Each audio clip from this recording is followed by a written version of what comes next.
سلام به همراهان جان، یاران مسیر موفقیت، جایی که هر صدا پلیس به دنیای دانایی.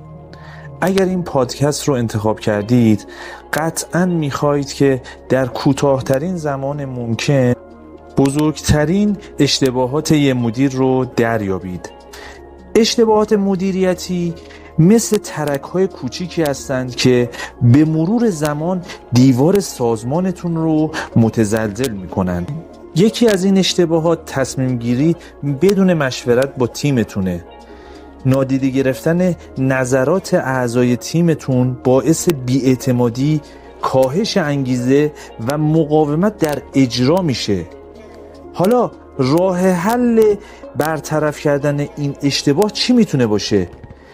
تشکیل جلسات منظم همفکری با اعضای کلیدیتون، استفاده از نظر جمعی در تصمیمات کلان و جاری سازمانتون و تقویت حس مالکیت تیم نسبت به تصمیمات سازمانیتون میتونه باشه.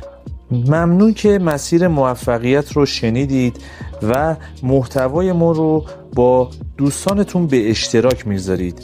با آرزوی رشد، آرامش و موفقیت برای تک تک شما عزیزان.